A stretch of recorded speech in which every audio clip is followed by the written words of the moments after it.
Well, hello to you. It's week 22. It's the 8th of May, 2011. And I thought I'd sit in a different place tonight. I wanted to sit here and actually show you where I operate from. This is Operation HQ down in Cape Town in our second bedroom.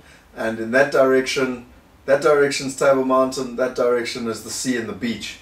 But I wanted to show you what my desk looks like with the different computers. I've actually, in terms of running webinars and how it all works, and you can see what we're sitting with. So, what did we get into this week? Let's get into the important stuff and the lessons that I learned that I think are important.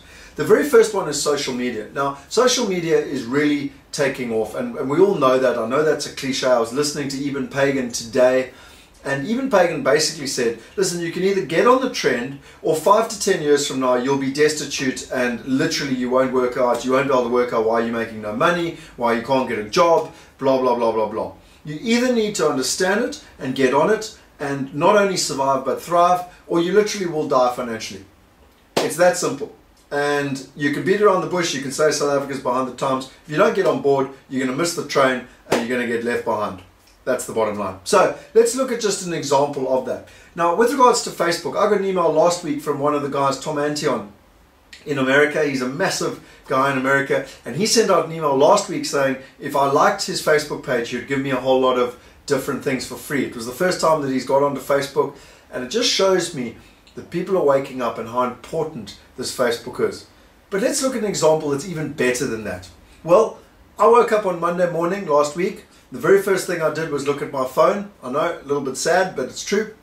I went to Facebook, and the very first thing that I saw was from my 11-year-old cousin, and he said, Bin Laden is dead. Now, my 11-year-old cousin's 11, so I wasn't quite sure about that, so I went down the Facebook page, and sure as anything, another person said that Bin Laden was dead. And then I got to a third person, and this is someone who I really trust. He puts out good information, and he also said Bin Laden was dead. So I thought, crosses, this is interesting. And the very next thing I did was actually go to CNN and check out CNN.com, and sure as anything, the headline was Bin Laden was dead. So, interestingly, on Monday night, there was actually a report, and it was a survey that was done, and I actually did my own personal survey, and it's amazing how many people found out about the fact that Bin Laden died through social media. But then we're still in that place where we don't completely trust social media. And so, just like me, people went back to the traditional media to actually check up and to verify the facts. Now, just to give you some interesting stats here, the shots that took down Osama bin Laden were heard all over the Twitterverse.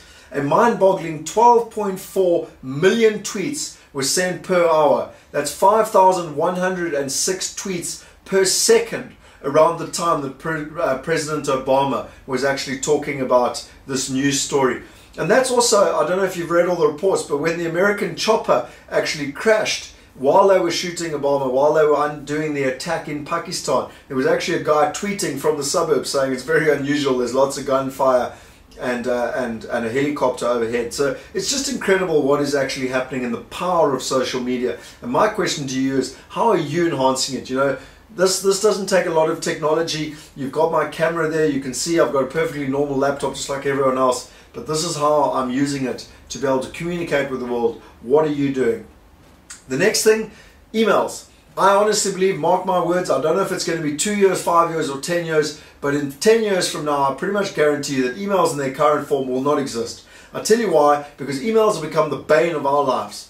And I think I mentioned this to you before. Tim Ferriss in the 4-Hour Workweek, he says the two biggest pains of all people, particularly males, is emails and getting fat. So he's written 2 books. One is how to control emails, and the other one's how to stop getting fat. But you know, emails are the bane of our lives. You know, we had a long weekend. We had Easter. I came back on Tuesday morning. I pressed send and receive, and I had 448 emails, and my heart just absolutely sank. No one looks forward to their emails.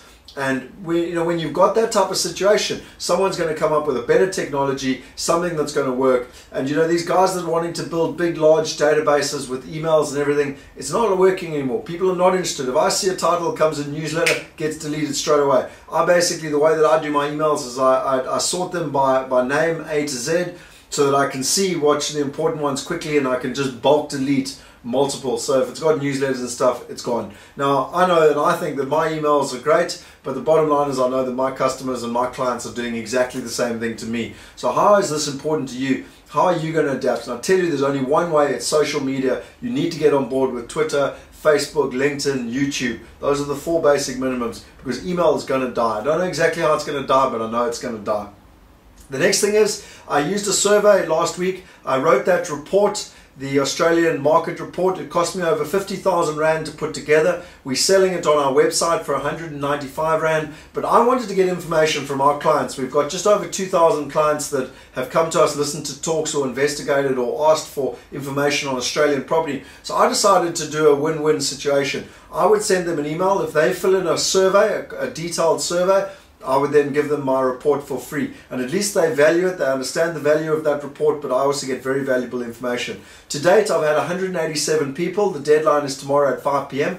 I've had 187 people fill in that survey, and I've got the most phenomenal information. Where they're looking to invest, what they're looking to invest in, how much money they're looking to invest, under what time frames they're looking to invest, and a whole lot more information. So it's very much win-win, because on the backhand they get my market report, which is the most thorough market report for investing offshore that has ever been written for a South African, basically. But think of the power of that survey now. I've got 187 people. I'm well impressed with that, because to get over 10% of people to actually fill in the survey is really, really good. But the beauty is, I've now got the power. When I phone up Joe Soap, I go, "Hi Joe Soap, you've pretty much said to me you're looking to buy in Sydney, you're looking to buy a house, you're looking to spend $500,000 and you want to buy in the next 3 months. Your biggest fears are X, Y, and Z. Your biggest reasons that you're looking to invest are A, B, and C. Now, after all of this, have put it together, synthesized it, I can assist you." So how can you use surveys, and particularly something like SurveyMonkey, to your advantage? Because it really puts the power in your hands, and it helps you synthesize your databases and know who your key clients are, who to focus on, and how you can actually assist them and add a lot more value to them. The next thing was the website. I spent the whole of Thursday putting together the the W Sales website. I've put together all the thoughts, the knowledge, the testimonials, everything, and put that up so that we can create a website, because like in any business, we've done the testing phase now, and it's time to start ramping that up and using the accelerator principle, because we've got the momentum. People really are liking it, but we need a website, we need a shop window now so that people can access it, basically. The next thing is Malema.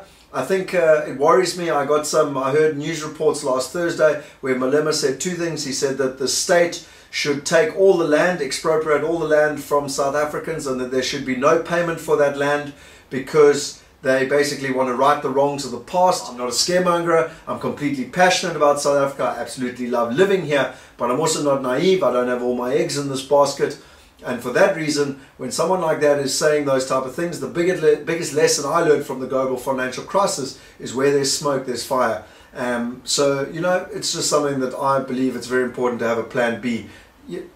Hopefully it never happens, but should it happen, because you can imagine the chaos that would have to South Africa. And then lastly, to end on a high note, Kelly and I are absolutely living down in Cape Town. I'm so appreciative of her giving me the opportunity.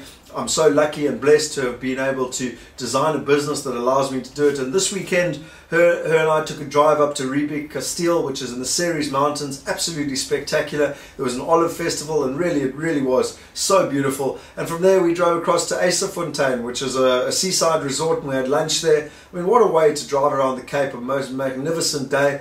And then on Sunday, I actually played golf with some mates at the Stellenbosch golf course.